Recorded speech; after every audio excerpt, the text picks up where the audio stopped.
മോഹൻ വർഗീസ് വിദേശകാര്യ വിദഗ്ധൻ നമുക്കൊപ്പം ചേരുന്നു. ശ്രീ മോഹൻ വർഗീസ്, നേതാക്കളുടെ പരസ്യമായ പ്രസ്താവനകൾക്കും അപ്പുറം ഇത് ഈ ലോകക്രമത്തിൽ അമേരിക്കയ്ക്ക് ആശങ്കയുണ്ടാവാം. പക്ഷേ ഇന്ത്യയുമായി ഒരു സൗഹൃദം ആഗ്രഹിക്കുന്നു എന്ന സൂചനകൾ അമേരിക്കയുടെ നേതാക്കളുടെ വാക്കുകളിലുണ്ട്. പക്ഷേ അതിനപ്പുറത്തേക്ക് അവരുടെ പകരച്ചുങ്കം, അവരുടെ തീരുവ പ്രതിസന്ധി, ആ നയം അതേപടി തുടരുകയാണ്. ആ ഘട്ടത്തിൽ ഇനി അമേരിക്കയുമായി ഒരു പഴയ ബന്ധം സമീപകാലത്ത് നമുക്ക് പ്രതീക്ഷിക്കാനാകുമോ ഈ സാഹചര്യത്തിൽ? ഈ സാഹചര്യത്തിൽ പഴയ രീതിയിലുള്ള ബന്ധം പുനഃസ്ഥാപിക്കുന്നത് ലേശം ബുദ്ധിമുട്ടുള്ള കാര്യം തന്നെയാണ്. പക്ഷേ ഇന്ത്യയുടെ ഓപ്ഷൻസ് വളരെ ഓപ്പണായി തന്നെ ഇട്ടിരിക്കുന്നു എന്നാണ് മനസ്സിലാക്കുന്നത്.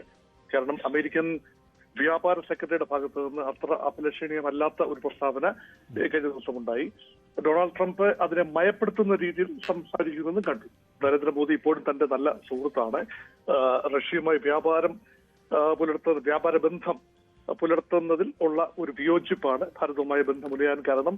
അതുകൊണ്ട് തീർച്ചയായും ഏത് സമയത്തും തിരിച്ചു ഭാരതവുമായി വ്യാപാര ബന്ധത്തിലേക്ക് പുനഃപ്രവേശിക്കാൻ കഴിയും, സുഗമമായ വ്യാപാരം നടക്കും എന്നൊരു പ്രതീതിയാണ് ജനിക്കുന്നത്. പക്ഷേ നരേന്ദ്രമോദിയുടെ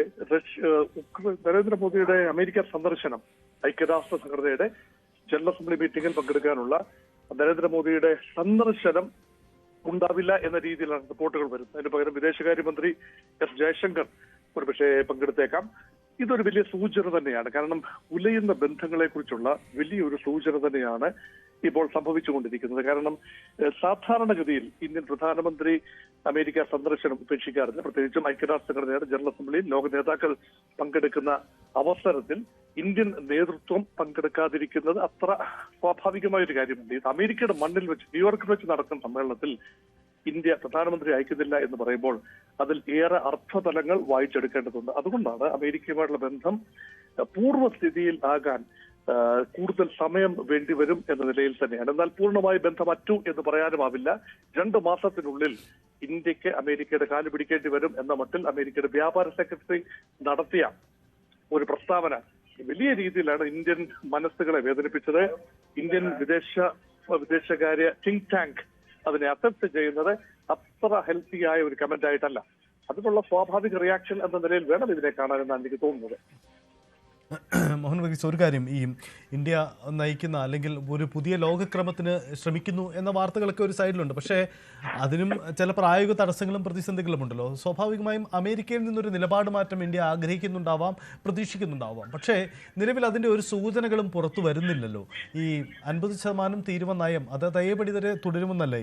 ഇക്കാര്യത്തിൽ ഒരു അയവ് സാധ്യത നമുക്ക് പ്രതീക്ഷിക്കണം? ഇല്ല, 50% തീരുവ നയം തുടരും എന്ന രീതിയിലാണ് അമേരിക്കയുടെ വ്യാപാര മന്ത്രാലയത്തിന്റെ ഭാഗത്ത് നിന്ന് വരുന്ന പ്രസ്താവന. ഇന്ത്യക്കാണ് now the ball is in India's court.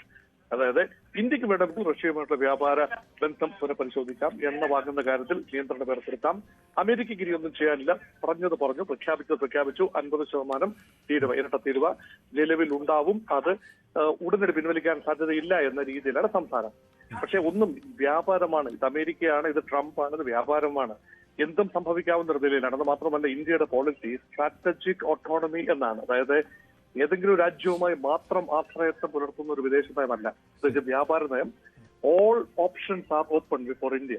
അതായത് ഒരു ശാക്തിക ചേരി പുതിയതായി രൂപപ്പെടുന്നു എന്ന പ്രതീതി ജനിക്കുമ്പോഴും അതിൽ പൂർണ്ണമായി ഇൻഡൾജ് ചെയ്യാൻ ഇന്ത്യ തയ്യാറാകും എന്ന പ്രതീതിയല്ല ഇതിലുണ്ടാകുന്നത്. മറിച്ച് അമേരിക്കയുമായി ഉള്ള ഏറ്റവും വലിയ വ്യാപാര പങ്കാളിയാണെന്ന് ഓർക്കണം. അപ്പം അമേരിക്കയുമായുള്ള വ്യാപാര ബന്ധം പൂർണ്ണമായി ഉപേക്ഷിക്കുന്ന ഘട്ടം വന്നാൽ $86 ബില്യൺ വാർഷിക വ്യാപാരമാണ് അമേരിക്ക വാർഷിക വ്യാപാരം. ഇന്ത്യ കയറ്റുമതി ചെയ്യുന്നത്, അമേരിക്ക ഇറക്കുമതി ചെയ്യുന്നത് കേവലം $40 ബില്യൺ മാത്രം. അങ്ങനെ ഒരു വ്യാപാര മിച്ചം, ട്രേഡ് ബാലൻസ് എന്ന് പറയുന്നത് ഏതാണ്ട് ഒരു $46 ബില്യൺ വ്യാപാര മിച്ചം ഉള്ള ഭാരതത്തെ സംബന്ധിച്ചിടത്തോളം അമേരിക്കയുമായിട്ടുള്ള വ്യാപാര ബന്ധം പൂർണ്ണമായി ഒഴിവാക്കുന്നത് അത്ര ഗുണകരമാവില്ല എന്നൊരു കാഴ്ചപ്പാടുണ്ട്. അതുകൊണ്ട് ഇതൊരു വിലപേശൽ തന്ത്രമാണ്. 2 ഭാഗത്തു നിന്നും ഹൂ വിൽ ബ്ലിങ്ക് ഫസ്റ്റ് എന്ന നിലയിലാണ് ഇന്ത്യ റഷ്യയുമായും ചൈനയുമായും ചേർന്ന് നിന്നുകൊണ്ട് അമേരിക്കയോട് നടത്തുന്ന ഒരു അനൗപചാരികമായ വിലപേശൽ എന്ന് വേണമെങ്കിൽ അതിനെ കാണാം. അമേരിക്കയാണെങ്കിലും അങ്ങനെ തന്നെയാണ്. ഇന്ത്യയുടെ ഭാഗത്തു നിന്ന് നിലപാട് മാറ്റം ഉണ്ടാകുമോ എന്ന് പരിശോധിക്കുന്ന സമയമാണ്. അതുകൊണ്ട് നിർണായകമായ മാസങ്ങളിലൂടെയാണ് ഒരുപക്ഷെ കടന്നു പോകുന്നത്. ഈ വർഷം അവസാനിക്കുന്നതിന് മുൻപ് ഇക്കാര്യത്തിൽ വ്യക്തമായ ധാരണ ഉണ്ടാകുമെന്ന് തന്നെയാണ് പ്രതീക്ഷിക്കുന്നത്. ശരി, വളരെ നന്ദി മോഹൻ വർഗീസ്. എന്തായാലും ഈ വിഷയത്തിൽ നയതന്ത്ര നീക്കങ്ങൾ സജീവമാണ്. ഇതിനിടയിൽ ഇന്ത്യൻ ധനകാര്യമന്ത്രി നൽകുന്ന ചില സൂചനകളും പ്രധാനപ്പെട്ടതാണ്.